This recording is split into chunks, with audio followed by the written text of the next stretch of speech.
Hello అండి అందరికీ. ఏంటి గోధుమ పిండి చూపిస్తుంది అనుకుంటున్నారా? ఇందులో పావు కిలో కొర్రలు, పావు కిలో అరికెలు కలిపి మిక్స్ చేసుకొని పట్టించుకున్నానండి పిండి.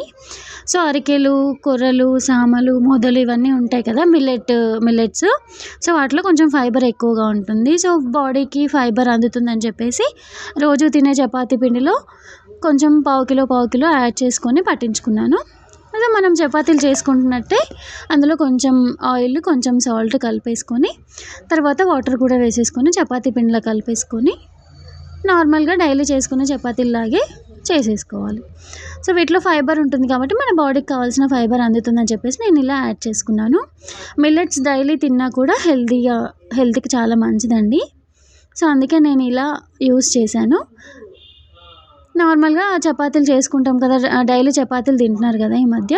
సో, అందులోనే మిక్స్ చేసేసుకుంటే మనం సెపరేట్‌గా తిన్నా, తినకపోయినా సెట్ అవుతుందనమాట. సో, చూసారు కదా చపాతీ ఎంత సాఫ్ట్‌గా వచ్చిందో. ఇలా రోజుకు 2 చపాతీలు తింటే చాలు.